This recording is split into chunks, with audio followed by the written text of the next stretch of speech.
Boa tarde, meu nome é Beatriz, sou professora, espero que esteja bem, gostando do meu conteúdo. Deixe seu like e eu sigo o canal, já agradeço. Nesse vídeo, eu gostaria de conversar com vocês sobre qual é a nossa melhor opção entre as loucuras da direita e as loucuras da esquerda. Porque eu não tenho que falar de uma direita que se radicaliza para perto do nazismo e uma esquerda que quer nos forçar o comunismo, né? Então, em um vídeo eu já falei que eu tenho uma visão moderada e continuo tendo uma visão moderada. Então, para mim, a melhor opção ainda continua sendo a democracia cristã. Por quê? Porque eles enfatizam a economia mista. Então, os democratas cristãos, muitos apoiam o distributismo. Para quem não conhece, o distributismo é baseado na doutrina social da Igreja Católica, e isso é algo que eu concordo com a Igreja, estou de acordo com ela, em muitos aspectos, que foi criada pelo Hilary Block e pelos Chesterton, filósofos católicos. Então, como funciona o distributismo, em termos econômicos, para você entender? Ele defende a economia local e a economia das famílias.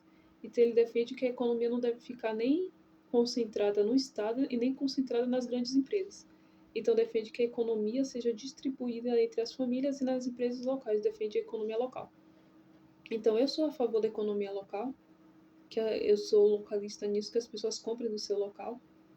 Eles também preferem, os democratas cristãos, como o Chesterton, autogestão e a democracia no local de trabalho, ao invés da luta de classes que o comunismo prega.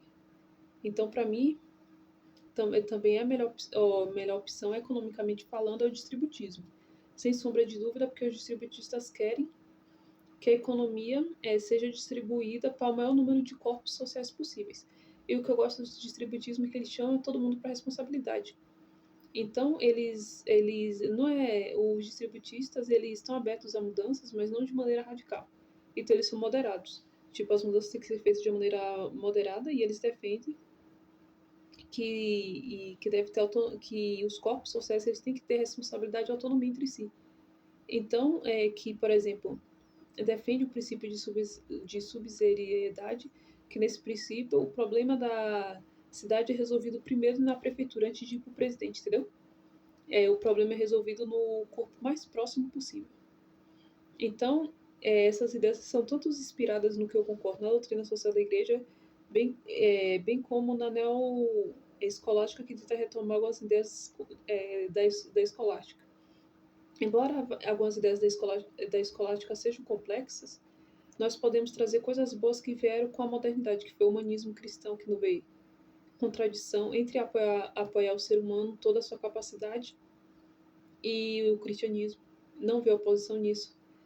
Não vê oposição na liberdade. Eu também não vejo que há contradição nos princípios cristãos, a ideia humanista de pregar a liberdade do indivíduo e pregar a liberdade entre as pessoas. Não acho que haja. E que defende a solidariedade. Então, os democratas cristãos seguem Cristo nisso de defender que ajudemos aos outros. Então, eu acho que a democracia cristã é o meio termo entre dois problemas que temos na modernidade. A modernidade está cheia de ódio. Então, a modernidade já começa no ódio da cisão na Igreja Católica com os protestantes. Ódio entre as nações, então a modernidade está cheia de ódios e nós precisamos lutar por uma boa filosofia, uma filosofia de Platão, de Aristóteles, de Cícero, de Seneca, e também lutar por uma boa política, por uma política que não sai desse princípio, como o Papa disse, do princípio do bem comum. É isso que temos que lutar, que seja, que tenhamos cada vez mais uma política que seja voltada para o bem comum de todos e não de um grupo pequeno, como acontece em um sistema que é desleal, o problema do capitalismo, do dinheiro estar concentrado nas grandes empresas, e o problema do socialismo, que concentra as riquezas no Estado, e nenhum é justo. O justo é que a economia, a riqueza se distribua o máximo possível entre as famílias e localmente, como pensa o Chesterton. Então, se você se interessar, procure conhecer mais sobre o distributismo, sobre a democracia cristã, para podermos ter pessoas mais sensatas, e tendo pessoas mais sensatas vão poder frear o radicalismo que vem de qualquer lado, tanto da direita ou da esquerda. Obrigada, tenha um bom dia.